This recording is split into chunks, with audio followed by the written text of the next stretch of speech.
Criminal case on Jerome पावल। तो Jerome पावल कौन है? तो जेरोम पावल यूएस फेडरल रिजर्व के चेयरपर्सन है, जिनके एक गुड आफ्टरनून या फिर हेलो एवरीवन से मार्केट ऊपर या फिर मार्केट नीचे जाती थी, जो कि एक्चुअल में आके जो कि पूरे वर्ल्ड की मॉनेटरी पॉलिसी मतलब यूएस फेड रिजर्व की मॉनेटरी पॉलिसी एडजस्ट करते थे, या तो रेट कम करते थे या तो फिर बढ़ाते थे। तो एक्चुअल में हुआ क्या है, ट्रम्प और जेरोम पावल दोनों में 36 का आंकड़ा।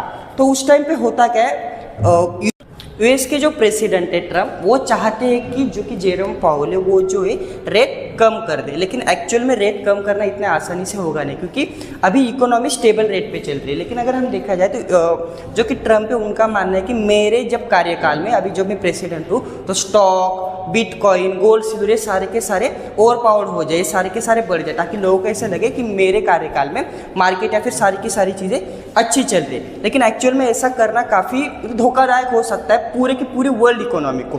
तो इसकी वजह से ये करने से पावल साहब ने मना कर दिया। तो उस टाइम पे ट्रम्प ने क्या कर दिया कि जो कि पिछले 2025 में पिछले साल यूएस की जो बिल्डिंग होती है बैंक, उसका ना रिनोवेशन का काम चल रहा था। तो उस काम के दौरान तकरीबन $2.5 बिलियन का खर्चा आ गया।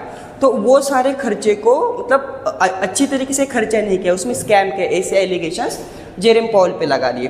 तो यहाँ तक तो सब ठीक था, लेकिन जब जस्टिस आई, DJI की जब जस्टिस आ गई, तो उसमें बता दिया कि जेरोम पावल पे इन सारी चीज़ों के लिए क्रिमिनल केस लगा दिया गया, ये कि एक गलत बात थी। तो उस टाइम पे जेरोम पावल साहब सामने आए, उन्होंने बाइट दिया कि ये जो सारी चीज़ें हो रही है, मैं ट्रम्प के सामने बो डाउन नहीं कर रहा था, मैं ट्रम्प के सामने हार नहीं मान रहा था, इसलिए उन्होंने ये सारी की सारी एलिगेशंस मेरे पे लगाई, जो कि एकदम बेतुकी है, इसका कुछ भी असली में मतलब नहीं था। एक्चुअल में ट्रम्प चाहते हैं कि मैं मेरी तरफ से जो कि रेट है वो कम कर दूं, ताकि उसके कार्यकाल में जो कि सारी की सारी चीज़ें अच्छे से चल रही। लेकिन अगर ये सारी चीज़ें मैं कर दूँ, यूएस सारी लोगों को पैसा बांटेगा, सारी दुनिया को पैसा बांटेगा, तो यहाँ पे यूएस में इन्फ्लेशन हाई हो जाएगा। और यूएस में ये सारी चीज़ें खराब हो गई तो सिर्फ यूएस ही नहीं बल्कि पूरी दुनिया में, जहाँ की हमको सबको पता है यूएस जो है सारे वर्ल्ड का टॉप का बादशाह है, तो ये सारे अगर ऊपर का ही खराब होगा तो पूरी की पूरी यूएस की नहीं तो पूरी की पूरी वर्ल्ड इकोनॉमी खराब हो जाएगी। तो इसके लिए ये सारी चीज़ें मैं नहीं कर रहा हूँ।